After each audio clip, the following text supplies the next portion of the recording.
disabilitas dan inklusi. Sesaat lagi Anda akan ikuti program Ruang Disabilitas dan Inklusi. Ruang disabilitas dan inklusi. Hanya di Pro 1 RRI ND, kanal informasi dan inspirasi.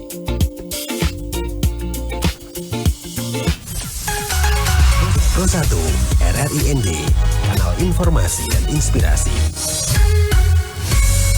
Selamat pagi pendengar Pro 1 RRI ND dimanapun Anda berada. Dan pendengar, hari ini kita merayakan Hari Pendidikan Nasional. Seperti yang kita tahu bahwa pendidikan adalah hak setiap warga negara, namun belum semua merasakan akses yang setara, termasuk mereka penyandang disabilitas.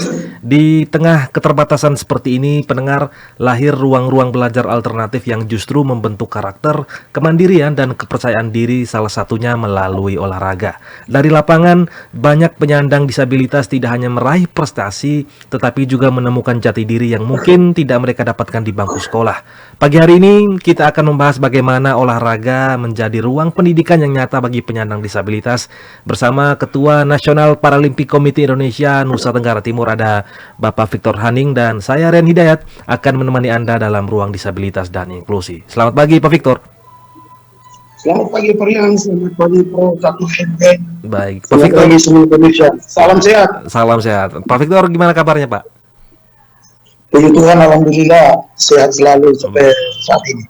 Baik, Bapak, kalau kita bicara pendidikan khususnya di dunia olahraga ini Pak, dari pengalaman Bapak sendiri mendampingi atlet, di titik mana sebenarnya penyandang disabilitas ini paling sering kehilangan akses pendidikan Pak?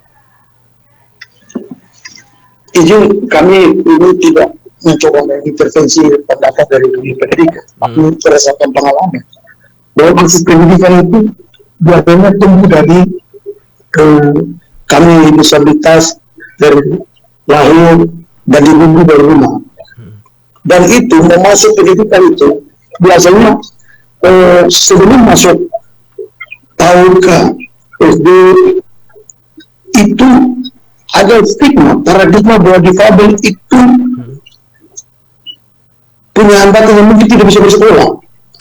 Nah, itu stigma, paradigma itu yang membuat akses pendidikan dari orang tua, apalagi yang mohon maaf di daerah-daerah, itu merasa bahwa anaknya ini tidak mampu berpendidikan nanti. Sudahlah anak ini apa adanya aja kami simpan saja di rumah. Nah, itu akan berpengaruh sekali dari sisi pendidikan maupun karakter anak untuk bertumbuh dan berkembang. Juga menuju ke SD, SMP, SMA, grafiknya akan menurun.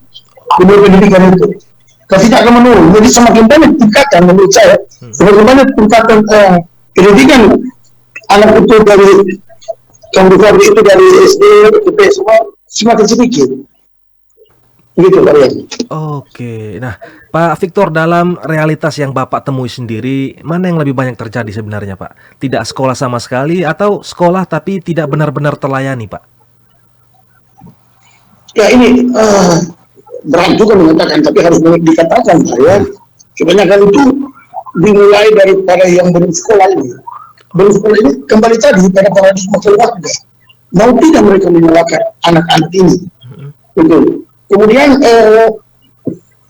di dalam hal sekolah untuk pendidikan atau sekolah inklusi itu juga masih dinamis menurut saya. Ini banyak, mohon maaf, banyak daerah itu menyatakan sekolah inklusi, tetapi sarana pendidikannya, tenaga pendidiknya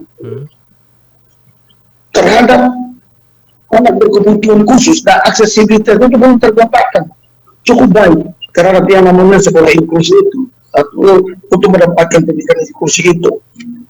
Jadi untuk terlayani, ini kebetulan kalau kami inklusi ini mengambil anak-anak dari lebih banyak dari SLB.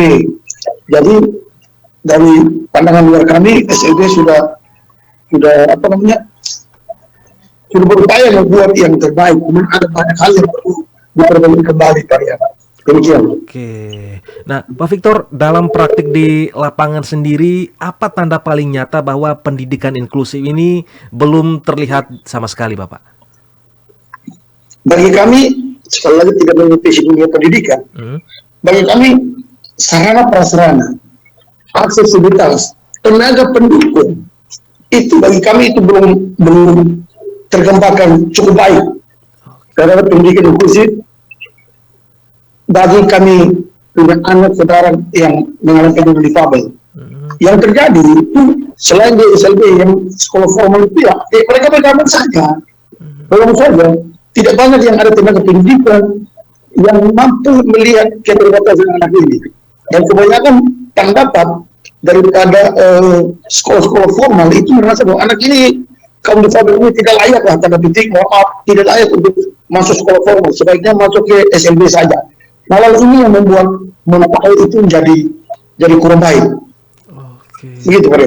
Oke, nah Bapak, mengapa kemudian banyak teman-teman penyandang disabilitas ini justru menemukan ruang berkembang di luar sekolah seperti di olahraga sendiri, Bapak? Ya, di olahraga itu kan kami membentuk mereka secara karakter, secara mandiri. Psikologi mereka juga harus bisa kuat, karena mereka harus bertempur dan bersaing dengan dirinya sendiri, mengukur kemampuan mereka sendiri. Jadi di situ karakter mereka itu dibentuk. Nah ini yang sedikit berbeda dengan pendidikan dalam artian soal kegiatan belajar mengajar itu. Dan di situ mereka akan melihat saudara-saudara juga yang sesama difabel bagaimana berjuang itu dalam meraih prestasi gitu, Pak. Oke. Iya. Bapak, saya ingin tahu sebenarnya bagaimana perasaan Bapak ini dalam pembinaan di NPC NTT sendiri. Apakah Bapak melihat peran sebagai pelatih saja, tapi juga sebagai seorang pendidik, Pak? Baik, pelatih-pelatih yang ada di NPC itu bagi kami bukan hanya sebagai pelatih saja, tapi mereka juga mendidik. Dalam artian mereka harus mengerti tentang kondisi anak-anak difabel ini dalam berolahraga. Jadi mereka tidak bisa pakai mereka punya kemampuan analisis yang biasa dipakai para non difabel. Itu diterapkan semuanya untuk kaum difabel. Itu tidak bisa. Jadi mereka mendidik, oh mungkin jarak ini harus sekian, tapi harus sekian detik, atau harus lompatan ini, tolakan peluru ini harus jaraknya sekian. Tetapi karena keterbatasan itu, para pelatih itu harus mendidik mereka sesuai dengan kemampuan dan keterbatasan yang ada pada difabel. Nah ini yang bagi kami ini juga mendidik anak-anak ini. Jadi mereka juga merasa bahwa ya ini lengkap. Mereka tahu, pelatih ini tahu dan kondisi kami difabel ini seperti apa keterbatasan. Begitu. Nah, Bapak, dalam perjalanan pembinaan sendiri, sejauh mana olahraga ini dikatakan tidak hanya menjadi ruang belajar, tetapi juga membuka jalan menuju prestasi bagi teman-teman penyandang disabilitas, Bapak? Iya, ruang ini memang kita berikan. Sehingga anak-anak ini dibina, dan karakter itu kan sangat penting. Sehingga anak-anak ini bisa bersaing, percaya diri, untuk bagaimana mereka melatih diri, kemampuan, dalam beberapa cabang olahraga agar mereka bisa berprestasi dengan baik. Ya. Tidak bisa kita berharap bahwa mereka ini bisa berkembang sendiri. Kita memberikan kepercayaan diri pada mereka, kita melihat memperkenalkan pada teman-teman yang sudah senior, yang dalam keterbatasan yang berjuang, dan kita membangun kepercayaan bagaimana mereka beradaptasi dengan dunia luar, dengan dunia umum. Itu yang banyak sekali non difabel. Mungkin ada rasa malu, mungkin ada rasa canggung, itu yang kita tempat sehingga mereka bisa lihat secara karakter dan mental. Oke. Baik, Bapak, mungkin ini agak sensitif, Pak, tapi memang harus ditanyakan dari pengalaman Bapak sendiri, apakah olahraga selama ini lebih banyak mengisi kekosongan yang tidak didapat atlet di pendidikan formal, Pak? Ya kami, ya sekali lagi, mohon ini kami tidak terlalu masuk ke dunia formal. Hanya di olahraga ini kita sudah mempunyai agenda tetapi jelas bahwa ketika kalian berlatih, kalian punya misi visinya seperti apa. Kemudian target kita adalah prestasi. Dan kami punya target itu. Nah, dari target itu yang mungkin belum didapatkan dalam dunia pendidikan sepenuhnya, apalagi yang katanya sekolah inklusi yang di dalamnya tenaga pengajar dan lain-lain itu, mohon maaf, belum punya pengalaman atau ya masih minim pengalaman untuk mengatur mereka, sehingga anak-anak itu di luar mendapat karakter yang lebih baik dan lebih percaya diri, dan mereka mengenal dan pada petik mereka mengetahui apa tujuan sebenarnya mereka berolahraga. Kalau di pendidikan yang penting kami sekolah, penting dapat ijazah, tapi hasil ending akhirnya itu kan ya masih menggantung gitu Pak ya. Oke. Bapak, dalam proses pembinaan sendiri, bagian mana yang bisa dikatakan paling membentuk karakter atlet secara signifikan, Bapak? Bagian yang paling penting itu bagaimana kita memotivasi mereka. Kita menyatakan bahwa ketika perhatian pemerintah Indonesia maupun provinsi atau kabupaten untuk dunia olahraga itu prestasi itu diukur sama dengan yang non difabel, itu menjadi salah satu motivasi. Dan pengalaman-pengalaman yang atlet senior yang mendapatkan prestasi itu kami gambarkan kepada mereka. Kami tunjukkan dengan hasil yang sudah dapat. Nah, kebanyakan kok difabel itu kadang merasa bahwa kita olahraga ini mau bikin apa? Paling bilang sehat, paling untuk dapat nilai. Tetapi untuk olahraga prestasi lewat NPC ini kami diukur prestasinya. Dan kadang prestasinya dan punya tingkatan prestasi mau dan daerah, nasional, maupun internasional itu harus dicapai. Begitu kan? Nah, Bapak, dari para atlet binaan sendiri, bagaimana perjalanan mereka dari keterbatasan akses pendidikan hingga akhirnya mampu meraih prestasi, Pak? Karena kita tahu kemarin sempat bersama RRD juga ada bahasan terkait dengan prestasi salah satu atlet di NPC sendiri, Bapak. Baik, prestasi atlet ini kan tidak mudah, apalagi atlet difabel. Si Alvin Omle ini itu salah satu peraih 3 medali emas. Itu kami bentuk dia dari 2019. Itu di tingkat PKN Paralimpik Pelajar Nasional di Jakarta. Jadi beradaptasi, kebetulan anak ini kan hambatan intelektual dalam olahraga disebut tunagrahita. Itu kita pelan-pelan mengajar dia, terus di tempat. Ada hal-hal yang perlu kita keras, ada hal kita perlu mengerti soal keadaan dia, psikologi dia, dan kemampuan hambatan intelektualnya. Nah, ini yang perlu diketahui oleh banyak orang, bahwa untuk mengurus atlet difabel ini dengan latar belakang pendidikan yang mohon maaf ya tidak terlalu baik, apalagi untuk hambatan intelektual ini tidak mudah. Jadi butuh keseriusan dari kita yang mengurusnya, Pak. Oke. Ya. Nah, Pak Victor, selain Kak Alvin Omle ini tadi, apakah banyak atlet yang datang dengan pengalaman kurang baik di sekolah sebelum akhirnya mereka berkembang di NPC sendiri? Ya, soal pendidikan ini kan sekali lagi kami tidak mau terlalu masuk di hal itu karena teknis yang mungkin kami tidak tahu, kami tidak mungkin hanya asal bicara kan. Hanya di dunia pendidikan ini kan ya kadang mereka cerita tempat kami belajar begini saja, cuma yang penting setelah itu kami tamat. Nah, dari tingkat SD masuk SMP masuk SMA begitu saja. Ada pendekatan pendidikan mungkin tentang seni tari, suara dan lain-lain. Namun mohon maaf itu belum menunjukkan bahwa prestasi mereka itu tanda petik dihargai. Sama seperti mohon maaf lewat olahraga ini. Sehingga dari dunia pendidikan kan kita bisa tahu kemampuan saudara kami yang difabel itu kan ya tidak mengurangi rasa hormat, tapi tidak banyak yang bisa bersaing dengan yang non difabel kan. Sehingga kalau di bidang olahraga ini mereka temukan bahwa ini dunia kami, prestasi kami, dan ada hal-hal mendidik di sini. Tentu tujuan kami adalah bagaimana membentuk karakter untuk bisa mandiri dan meraih prestasi. Nah, Bapak, apa titik balik yang paling kuat biasanya mengubah mereka dari yang semula tidak percaya diri, bisa dibilang, Pak, karena banyak sekali stigma-stigma tentang mereka hingga akhirnya mereka berprestasi, Bapak? Saya penasaran nih, Bapak punya satu strategi apa yang bisa membuat mereka untuk bisa bangkit dan punya prestasi, Bapak? Ya, kebetulan kami sesama difabel, jadi kalau pendekatan itu lewat kami sesama difabel dengan menunjukkan pengalaman-pengalaman, data dan fakta tentang saudara-saudara difabel lainnya itu bisa berprestasi, itu menjadi motivasi tersendiri dari kami untuk mereka. Tetapi juga kami juga melakukan pendekatan persuasif, pendekatan persuasif, apa yang mereka alami, apa yang mereka kendala. Memang yang gabung di NPC ini juga tidak sedikit yang banyak yang ngeyel, datang latihan habis itu hilang. Ya, kami harus tegas sehingga tidak berpengaruh pada atlet yang benar-benar mau berlatih untuk meraih prestasi begitu. Sehingga kami kadang-kadang harus tegas bahwa Anda olahraga ini yang pertama sehat, dan kedua meraih prestasi. Kalau untuk meraih prestasi butuh proses dan mekanisme.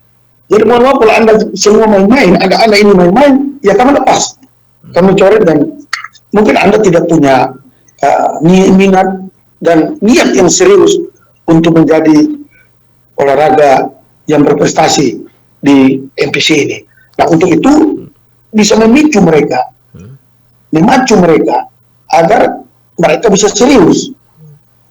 Kemarin dengan hasil yang kemarin dicapai oleh Alvin Bleni, saudara Filipus Kolimau, itu menjadi pemicu bagi atlet-atlet masih bertahan di NTT. Jika ada Petrus Alupanya itu level internasional, belum lagi teman-teman yang punya level nasional kemarin yang mendapat 7 emas, 12 perak, 13 perunggu di Paralimpik Nasional 2024 di Solo, Jawa Tengah. Juga kemarin pekan Paralimpik Pelajar Nasional bulan November 2015 kemarin di Jakarta, itu kita meraih 2 emas, 5 perak, 4 perunggu. 2 emasnya itu diraih dari pelajar dari ND. Itu Nona Clementia Jole, dia meraih 2 emas dan 1 perak. Itu dengan kakinya yang dilihat secara kasat mata, ini mungkin tidak mungkin dia bisa berlari. Tapi diberupaya dia mendapat emas di tolak peluru dan juga mendapat emas di lompat jauh. Nah, hal ini menjadi motivasi bagi saudara-saudara yang mungkin mengalami mirip disabilitasnya seperti Clementia. Nah, ini yang menjadi strategi kami, sehingga kami tidak membuat mereka nanti siang borong, menjanjikan mereka hal-hal yang orang bilang PHP, PHP palsu, bukan. Kami memberi data dan fakta sehingga anak-anak ini betul-betul berlatih dengan baik. Demikian. Ya. Baik Bapak, menurut Bapak sendiri seberapa besar peran proses belajar dari lapangan dalam membentuk atlet hingga mampu bersaing dan meraih prestasi Bapak? Karena kita tahu teman-teman disabilitas ini kan, mohon maaf, bukan karena mereka tidak mau untuk lebih rajin, tapi karena memang ada keterbatasan yang memang mengharuskan mereka untuk tidak melampaui batas diri sendiri Bapak. Begini Pak Rian, harus diakui bahwa mengurus olahraga disabilitas ini tidak sama dengan mengurus olahraga non-disabilitas. Kalau yang non-disabilitas, itu yang datang ke provinsi itu, jika ada satu nilai 1 sampai 10, mereka sudah start minimal dari angka 2. Karena sudah dibentuk secara baik. Kalau kami membentuk dari minus. Kenapa harus minus? Pertama, dalam keterbatasan yang dimiliki, itu perlu kepercayaan diri. Membentuk kepercayaan diri anak itu tidak mudah. Kemudian bagaimana membentuk fisik mereka dengan keterbatasan yang ada, penyesuaian dengan disabilitas yang ada. Mungkin ada yang di kursi roda, mungkin ada yang mohon maaf polio, mungkin ada yang kaki buntu, itu mungkin ada yang tidak ada tangan, mungkin ada yang tunanetra. Itu tidak mudah.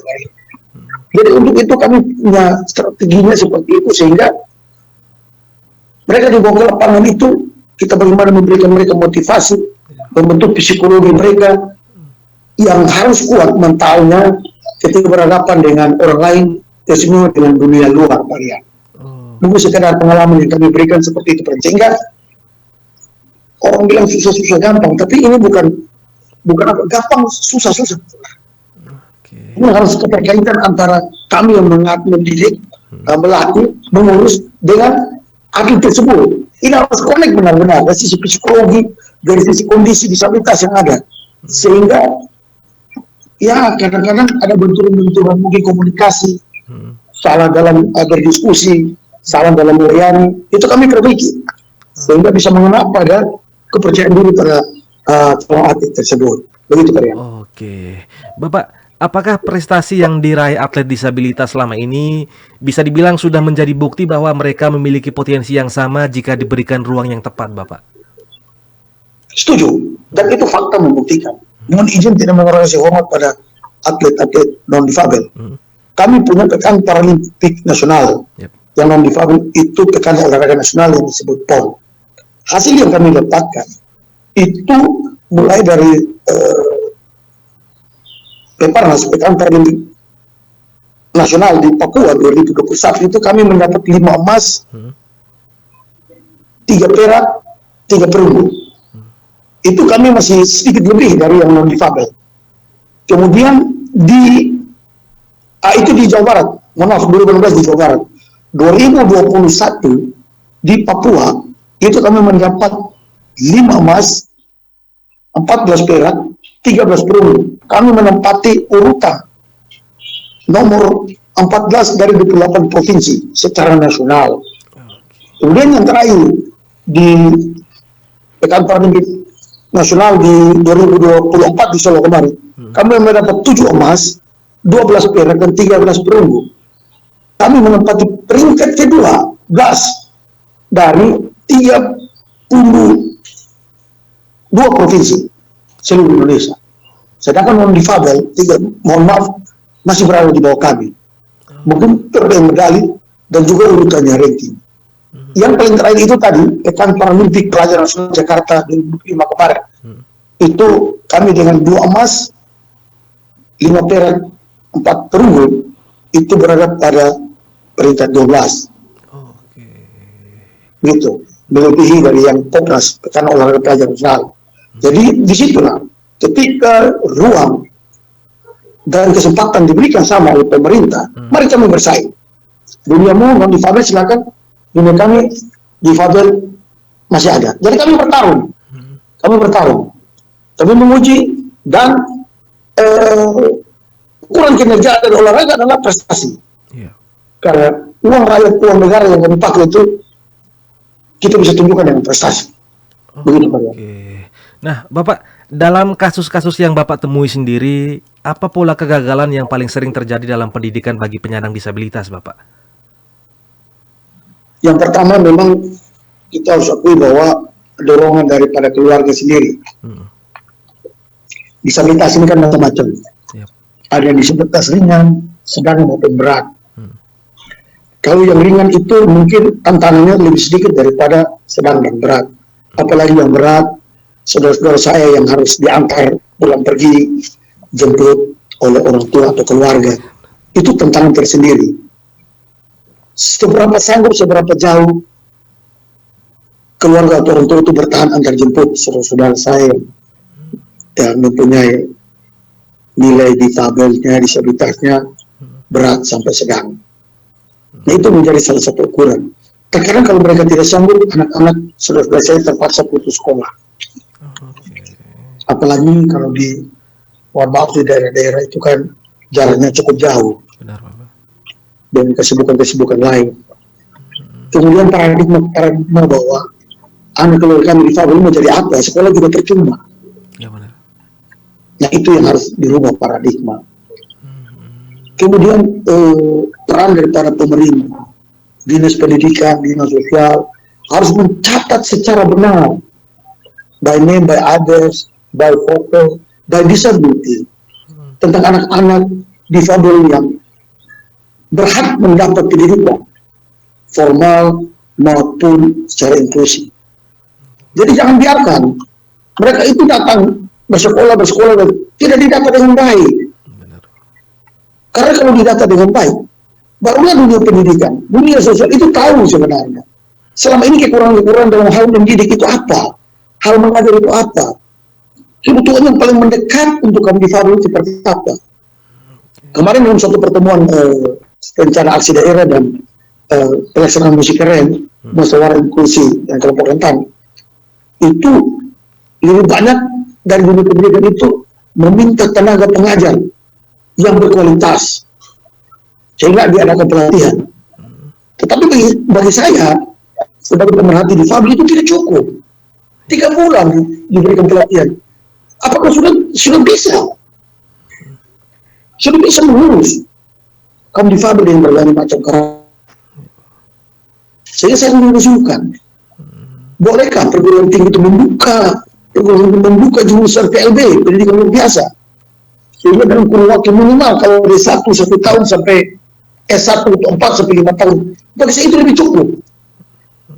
Jadi tenaga pendidik ini sudah diatur memang, sudah dirancangkan memang untuk mengurus kami yang difabel dari sisi pendidikan. Kalau hanya mohon maaf yang berasal dari pendidikan atau mahasiswa yang formal, kalau hanya mendapat pelatihan 3 bulan bagi kami tidak cukup. Karakter membentuk ini bukan sekedar dapat dari hanya dunia baca-baca, tapi implementasinya di lapangan, bagaimana berinteraksi dengan kaum difabel, itu sangat-sangat penting. Dan itu kita bisa didapat dalam konferensi 3 bulan. Jangan sampai tenaga pendidik akibat kurang tahan, mereka bisa melakukan kasar terhadap kaum difabel. Nah ini yang perlu, bagi saya ini perlu sekali menjadi catatan penting, perlu menjadi konsep masukan dari kami untuk dunia pendidikan, baik mulai dari dinas maupun kementerian. Bagaimana memikirkan tentang kami yang difabel dan ini secara serius sekali lagi saya bilang, secara serius, bukan hanya membuka kapan ada sekolah inklusi, pendidikan inklusi, tetapi sarana-prasarana dan tenaga-tenaganya tidak siap sama sekali. Benar. Mereka hanya membentuk untuk mendapat perhatian dari pemerintah, mungkin ada dana-dana untuk itu. Kami punya beberapa atlet yang sekolah di sekolah formal, tapi merasa kok tidak ada istimewa di sana. Tidak perlakukan sama. Itu yang menjadi kami. Ya, kami bukan dulu, tapi wajar kami menyuarakan hal ini, Pak Rian. Oke, Pak Victor, di tengah keterbatasan sistem pendidikan sendiri, bagaimana Bapak melihat ironi ketika justru dari kondisi tersebut lahir anak-anak atlet berprestasi dari kaum difabel sendiri, Bapak? Ya itu, kami merasa bahwa perhatian pemerintah, khusus di olahraga, di atlet berprestasi itu sudah sama dengan yang difabel. Kami diminta bahwa anak-anak ini, jangankan atlet difabel, yang non-difabel, bahwa masanya akan segera berakhir seiring dengan usia dan kondisi fisik untuk prestasi olahraga. Untuk itu, salah satu yang membekat adalah bagaimana pendidikan anak-anak ini tetap dijaga, sehingga setelah mereka pada masa purna atlet, mereka sudah bisa pendidikan yang cukup pantas bersaing dengan non-difabel untuk mendapatkan lapangan kerja. Mereka bisa mandiri. Karena olahraga ini terbatas usia dan waktu, usia dan keterbatasan fisik. Usia kalau sudah tua agak sulit. Nah ini yang perlu kita coba koreksi, bahwa pendidikan ini sangat dibutuhkan oleh atlet difabel. Sangat. Kemarin kami ikut Rakernas di Solo, kami baru pulang, bahwa itu sudah disediakan oleh Kemenpora, bahwa atlet yang berprestasi ini mendapat tempat di S1, LPDP, beasiswa S1, S2, dan bahkan S3. Tetapi kemarin kami bertanya, bagaimana dengan saudara-saudara saya, atlet saya yang punya hambatan intelektual, bisakah diterima? Nah itu menjadi catatan, karena di negeri ini kan yang hambatan intelektual itu sepertinya mereka tidak bisa berpikir, padahal IQ-nya kan terbatas. Tetapi masih bisa berpikir dengan hal lain yang mungkin jurusannya jurusan olahraga, pendidikan luar biasa, yang tidak sama dengan intelektual lainnya harus berpikir ya yang umumnya hanya semua otak. Tetapi ada variasi itu, ada keterampilan lagi dunia pendidikan, begitu Pak ya. Itu yang kami sedang berharap pemerintah berpikir juga soal itu. Begitu Pak ya. Baik. Pak Victor, sejauh ini apakah dukungan pemerintah bisa dikatakan sudah cukup serius menjadikan olahraga sebagai bagian dari pendidikan inklusif sendiri, Pak? Kalau hubungan antara olahraga dan pendidikan inklusif, kami belum duduk bersama membahas itu. Kami harus jujur, kami masih sedikit terpisah olahraga pendidikan. Tetapi kerjasama kami lewat SLB itu sudah ada. Bahkan mereka lebih tertarik untuk kita kolaborasi gitu. Makanya dengan adanya program dari Kemenpora soal itu, kami berharap di Dispora, provinsi, kabupaten kota, dinas pendidikan yang terkait dengan dunia pendidikan dan olahraga bisa berpikiran soal itu juga, sehingga saudara-saudara yang berprestasi itu mendapat perhatian, bukannya soal materi, tapi soal pendidikan yang mereka harus dapat. Sehingga contoh atlet yang tunanetra sekarang, beberapa atlet kita yang harus yang kemarin mendapat prestasi di Peparnas kemarin, itu sekarang ada kuliah di salah satu perguruan tinggi sampai GO, yang kami bersyukur ada membuka soal jurusan pendidikan luar biasa. Nah, hal ini yang perlu kami rasa adalah perlu komunikasi antara bagian keuangan dan bagian pendidikan kalian. Oke, Pak Victor, sebagai Ketua NPC NTT pasti adalah keluhan-keluhan dari teman-teman di kabupaten sendiri. Nah, bagaimana Bapak melihat perjuangan teman-teman NPC di daerah, khususnya di ND, Pak, dalam membina atlet di tengah keterbatasan? Pak, ini saya baru berkata jujur, Pak. Saya berterima kasih sekali pada pengurus NPC ND, baik yang difabel maupun kaum difabel yang membantu teman-teman NPC ND secara tulus. Mereka sangat berjuang. Kalau kalian melihat, ya saya berharap nanti ada ruang untuk mereka untuk berdiskusi dengan RI Pro 1, teman-teman dari NPC Kabupaten ND. Bahwa mereka, kondisi mereka hampir tidak mungkin. Untuk berjalan saja susah, butuh alat bantu dan lain-lain. Tetapi mereka ditopang oleh saudara saya non difabel untuk bagaimana melatih, sehingga bisa melainkan beberapa atlet yang bisa bersaing di level itu. Bahkan Clementia Jole tadi itu sudah berhasil sampai level nasional, Pak.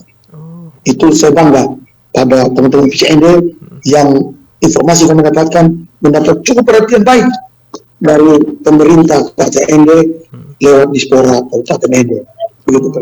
Nah, terkait dengan Dispora sendiri, Bapak, kami juga dapat informasi kalau LPC ND ini sudah membangun komunikasi dengan Dispora Kabupaten ND, Pak. Apakah sudah ada tindak lanjut mungkin yang di-spill dari teman-teman di ND ke Bapak sendiri?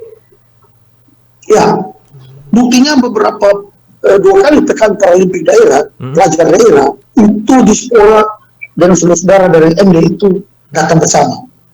Mereka digandeng bersama untuk mengikuti ini. Bukti bahwa perhatian pemerintah Kabupaten ND lewat Dispora Kabupaten ND sudah sangat baik. Berbeda dari mungkin beberapa kabupaten yang belum paham benar tentang prestasi atau olahraga disabilitas.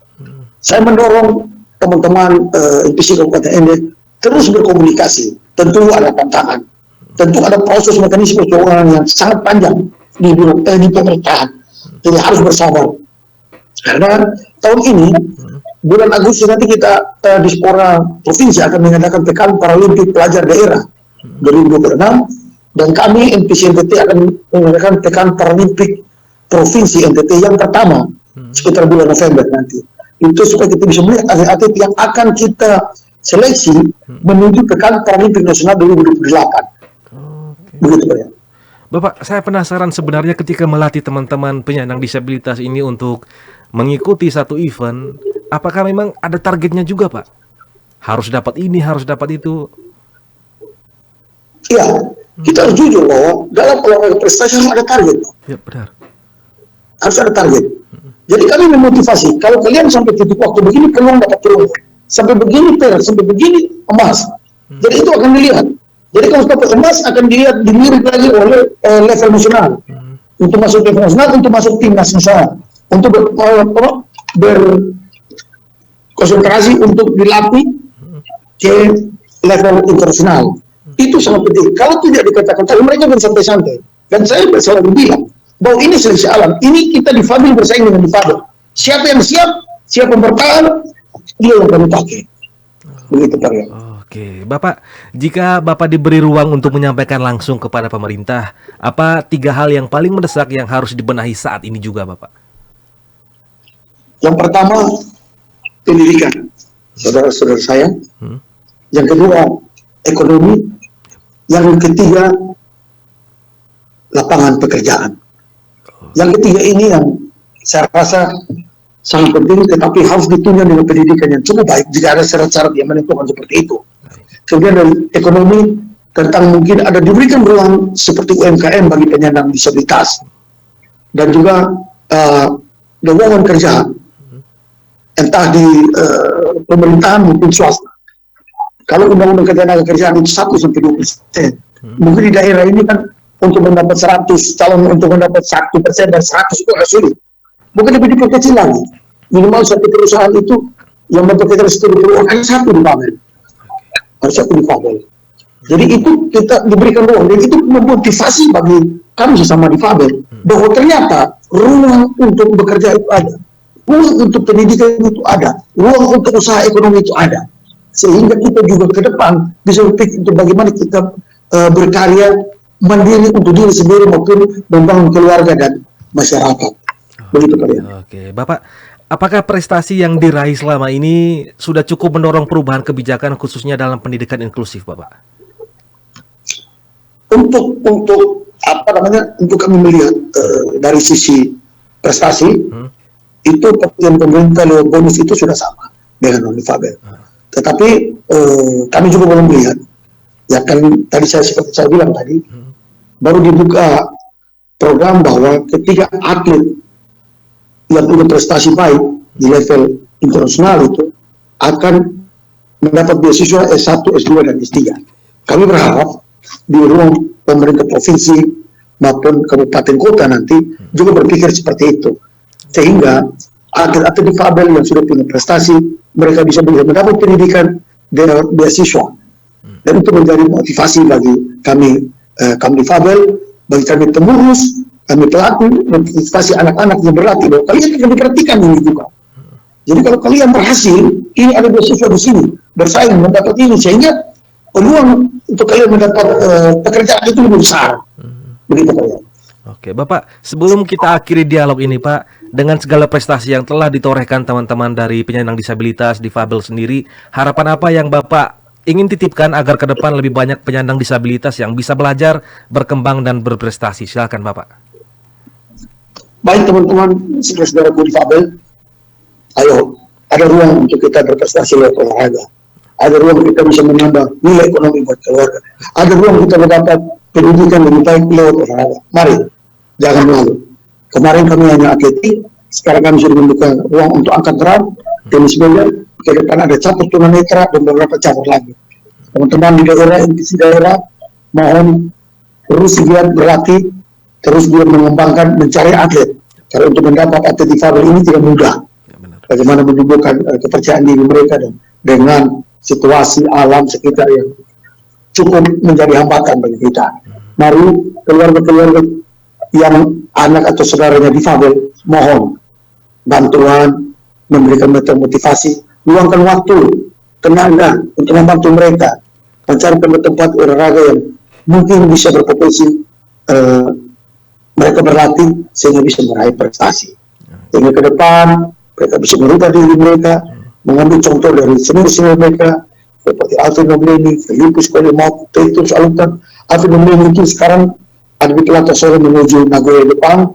Filipus Kolimau itu mendapat penghargaan karena ketika mendapat medali perak di Asian Para Games 2018 di Jakarta, sehingga dikaryakan menjadi ASN. ASN. Ya. Jadi ini juga ada dua pengurus kami, Feby, istrinya Kak Filipus itu Tina Daksa, tapi dia mendapat jatah atau kuota 1% itu di Kejaksaan Tinggi Negeri, di Kejaksaan Tinggi Provinsi NTT. Kemudian Kak Filipus di Biro Ekonomi kantor Gubernur NTT. Itu ruang-ruang di Fabel itu mereka sarjana nanti. Untuk itu kami merasa bahwa ruang ini di saat berprestasi, ayo mari kita dalam rangka Hari Pendidikan Nasional, ayo mari belajar yang sungguh. Selain belajar yang sungguh, meraih prestasi pendidikan, sehingga bisa ada kolaborasi untuk membangun dan merancang masa depan kita lebih baik sebagai atlet disabilitas. Begitu Pak. Oke, baik Bapak, terima kasih sudah meluangkan waktunya bersama RRI. Siap Bapak. Semoga apa yang kita bahas hari ini saya di ND siap komunikasi dan baik dengan pemerintah Kabupaten ND yang sudah sangat peduli mereka, Pak Bupati dan sebagainya. Iya. Baik, terima kasih Bapak. Ya. Semoga apa yang kita bahas hari ini tidak hanya berhenti sebagai wacana tentunya, tetapi menjadi kesadaran bersama untuk membuka lebih banyak ruang belajar bagi kita semua, Bapak. Sekali lagi terima kasih, Pak. Baik, terima kasih Bapak. Selamat siang, selamat kembali beraktivitas. Baik, Bapak.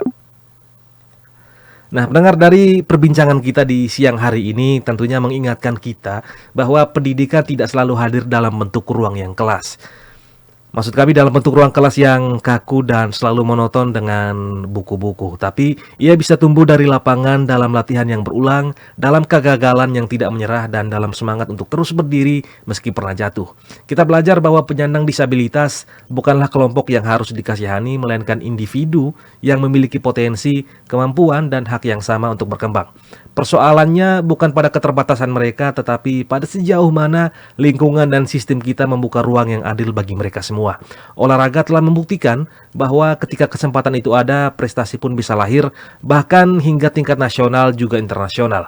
Ini menjadi pengingat bagi kita semua bahwa pendidikan yang inklusif bukan sekedar wacana, tetapi kebutuhan yang harus kita wujudkan bersama. Jadi tetap bersama kami di Pro 1 RRI ND, kanal informasi dan inspirasi. Pro 1 RRI ND, kanal informasi dan inspirasi.